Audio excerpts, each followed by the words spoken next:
Hey guys, Tony here, CCxRC. Got a new unboxing for you, the DBPower Hawkeye II. What's really cool about this is it offers FPV first-person view flying for under $100. There's not many quadcopters that offer that, so I'm really excited about opening this up and checking it out. What else is really cool about it? It's a mini quadcopter. It's small, so you can fly it indoors, which is great for rainy days. It only has a 0.3 megapixel camera, so that's like 640 by 480, so it's not high definition video. But honestly, what I want the video for out of this is for the FPV, and it looks good on the phone. So we're going to get out of the box and we're going to show you guys everything that's in here. Alright, so here's what you get in the box. You get your Hawkeye II already assembled. The battery is in it. It needs to be pulled out and charged, but it comes fully assembled with the props and the prop guards on. You get 4 extra props that are right here. You get 2 Phillips head screwdrivers, very small, and then you get your battery charger. And then the transmitter here, which will also hold your phone, which does hold a 6 Plus iPhone, which means that it should hold a Galaxy Note as well. So it can hold a pretty big phone in there. And you also get an instruction manual that tells you all about how to fly it. On the controller, you have your on-off switch. These will adjust your trim settings. This is the rate for how fast it moves. So there's 3 different speeds, 30, 60, and 100%. And that's going to be how quickly it will pivot and move around. Works like most quadcopters. The controls are the exact same. The one difference with it is powering it on. So with this, you have to actually power on the quadcopter here first. So let's quickly take a look at this. So you've got your props. They're really easy. If you have one that needs to be replaced, it just pulls right off. You can see the motor in here, and the new one just will slide right on like so. Really easy, really great. You can see the size. It's very small, size of your hand.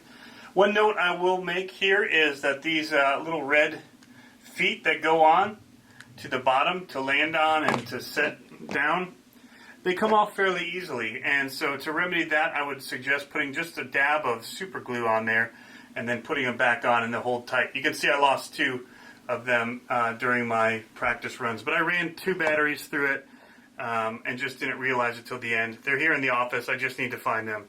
One of the other cool things is that the camera here, you can actually adjust. So let me grab focus here real quick. And so you can tilt it down. So as you're flying, if you want to look down more, almost straight down here.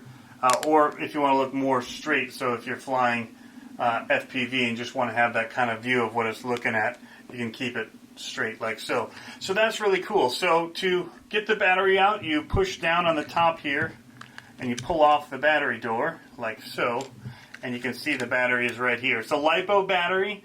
It's 3.7 volts, 700 milliamp. So we've got the battery in. The first thing, like I said, we have to do is plug this in, get power to the quadcopter like so. We'll put that there because you want to have it on a level ground. In fact, I'm just going to take off these extra red ones. And now we can power on our transmitter. You'll see it's got blue lights in the back, red lights in the front, and there's a little green one here that will blink. So we'll just give a quick test.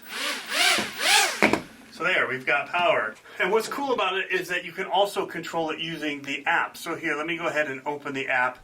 One of the things you have to do is look in the instructions for the name of it, because here's the app. It's called CCxRC UFO. So let me just tap in here. And so here is the app that you get to control the quadcopter. So when you hit this G sensor mode, you can actually see as I move it and I tilt that this ball changes where it's located. And so that's your movement left, right, forward, backward. And then this one will control up and down and then spinning it around on axis.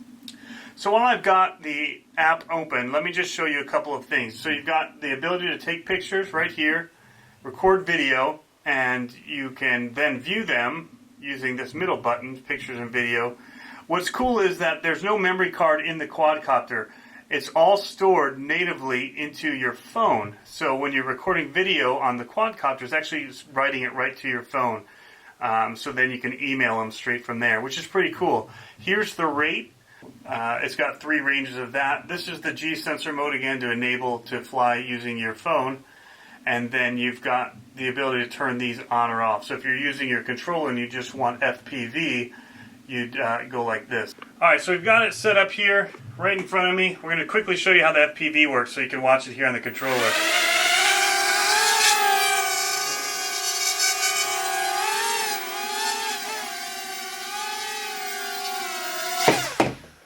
And so there you have it. Just a quick little flight. Shows you what it looks like and what you'll be looking at here. We're going to do a quick test flight and so you can see what it does in the air. So I'm going to do just the little throw to fly. There we go. Got it flying all right. We'll hit the little flip button here.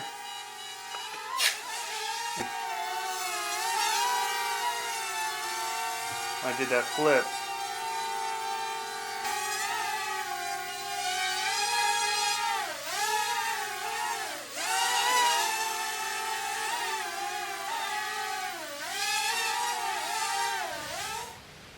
I should point out that we've got a pretty constant breeze that's blowing through here with some heavier gusts, but I want to see how this thing is going to handle. It's really small, the props are small, and I just want to give it a go. So we'll see how well this little guy does outdoors.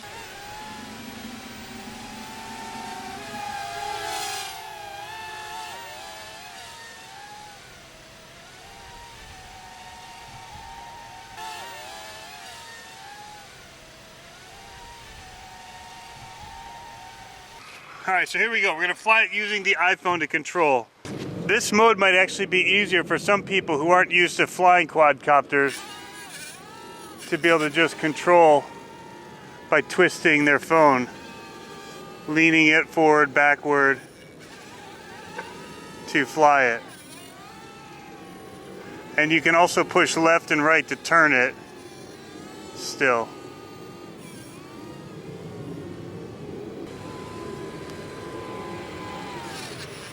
Alright, so what are my final impressions here about the Hawkeye II? It's a really solid little quadcopter. It definitely, the prop guards are a little bit flimsy. Even the propellers are a little bit flimsy, but for its size, they're perfect. They're the right weight. You don't want to have them too thick, too heavy.